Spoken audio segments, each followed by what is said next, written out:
एक बार की बात है। मुंबई की एक लड़की थी, नंदिनी।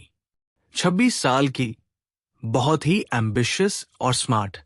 वो एक डिजाइनर थी, एक अच्छी कंपनी में काम करती थी।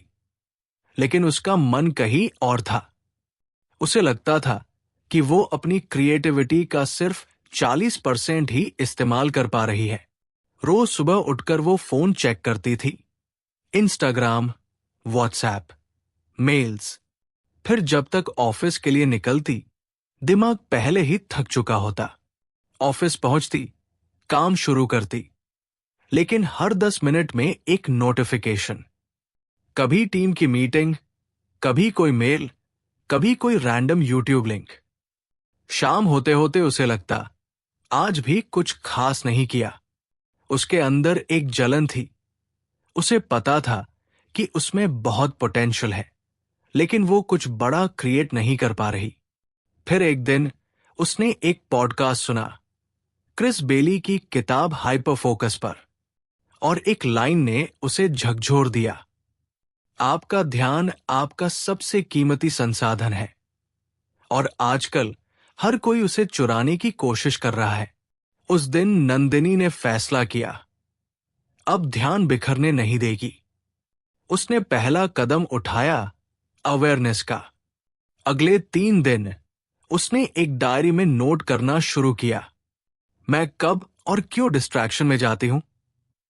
सुबह फोन, दोपहर बोरधाम, शाम थकान और फोमो। ये देखकर उसे समझ आया कि डिस्ट्रैक्शन कोई एनिमी नहीं है। वो तो बस उस खालीपन का जवाब है जिसे हम फेस नहीं करना चाहते। अब आई बारी एक्शन की। नंदिनी ने सबसे पहले एक नया रूटीन बनाया। हर सुबह उठकर आधा घंटा हाइपर फोकस मोड में काम करेगी। इसका मतलब फोन साइलेंट, इंटरनेट बंद, एक काम, बस एक ही काम। पहले दिन वो एक नया लोगो डिजाइन करने बैठी, और उसने पहली बार 30 मिनट बिना किसी ब्रेक के सिर्फ एक ही चीज पर ध्यान दिया। जब टाइमर बज हुआ, उसे अंदर से एक सेटिस्फैक्शन हुआ। वो फीलिंग जो उसे महीनों से नहीं मिली थी, मैंने आज कुछ क्रिएट किया है। अगले दिन उसने 35 मिनट का सेशन किया, फिर 1 घंटा, और धीरे धीरे उसका ब्रेन जैसे एक नई फ्रीक्वेंसी पर काम करने लगा। उसने अपनी पूरी दिनचर्या को 2 हिस्सों में बांटा। हाइपर फोकस टाइम, जब वो सिर्फ एक टास्क पर पूरी एनर्जी से काम करती। स्कैटर फोकस टाइम, जब वो वॉक पर जाती, सोचती, नए आइडियाज आने देती। उसने समझा कि मल्टीटास्किंग सिर्फ दिमाग को तोड़ती है, और सच्ची प्रोडक्टिविटी तब आती है जब आप एक बार में एक ही काम पर पूरा ध्यान देते हो। नंदिनी अब पहले जैसी नहीं रही थी। पहले जो अटेंशन 10 मिनट में टूट जाती थी, अब वो घंटों तक डीप काम कर पा रही थी। लेकिन असली ब्रेक थ्रू तब आया जब उसके ऑफिस में एक नया टीममेट आया, अर्जुन। अर्जुन भी बहुत टैलेंटेड था, लेकिन उसका स्टाइल बिल्कुल अलग था।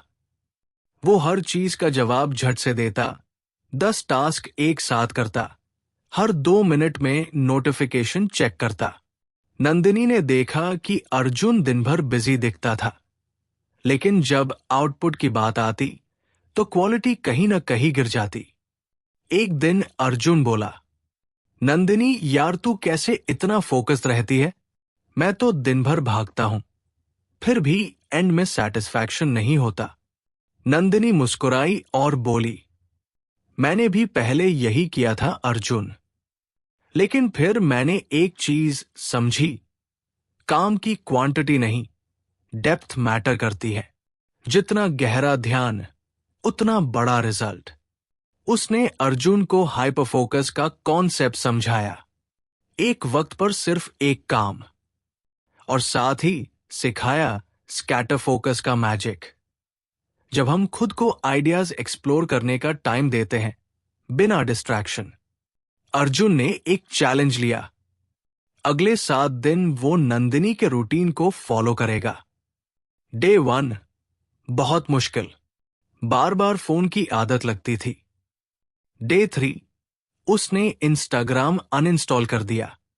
डे 5 उसने 3 इंपॉर्टेंट टास्क्स रूल अपनाया, हर दिन सिर्फ 3 मेन काम। और डे 7 अर्जुन ने कहा, मैंने पहली बार 2 घंटे में वो काम पूरा किया जो पहले 2 दिन में भी नहीं हो पाता था। स्लोली उनके पूरे ऑफिस का कल्चर बदलने लगा। लोगों ने नोटिस किया कि नंदिनी और अर्जुन की प्रोडक्टिविटीज का रॉकेट कर रही है। ये था हाइपर फोकस का असर। कोई मैजिक फॉर्मूला नहीं, बस डिसिप्लिन, अवेयरनेस और अटेंशन का सही इस्तेमाल। आज नंदिनी फ्रीलांस करने लगी है अपने ड्रीम क्लाइंट्स के लिए। और अर्जुन, उसने एक यूट्यूब चैनल शुरू किया है, डीप वर्क विद अर्जुन, जहां वो दूसरों को डिस्ट्रैक्शन फ्री लाइफ सिखाता है। तो अब सवाल यह है, क्या आप भी हर दिन डिस्ट्रैक्ट रहते हो? क्या आप भी चाहते हो कि एक बार फिर से अपनी फोकस पावर वापस पाओ? तो आज से एक छोटा चैलेंज लो। रोज सिर्फ 30 मिनट हाइपर फोकस मोड में एक काम करो, बिना फोन, बिना टैब्स, बिना इंटरप्शन।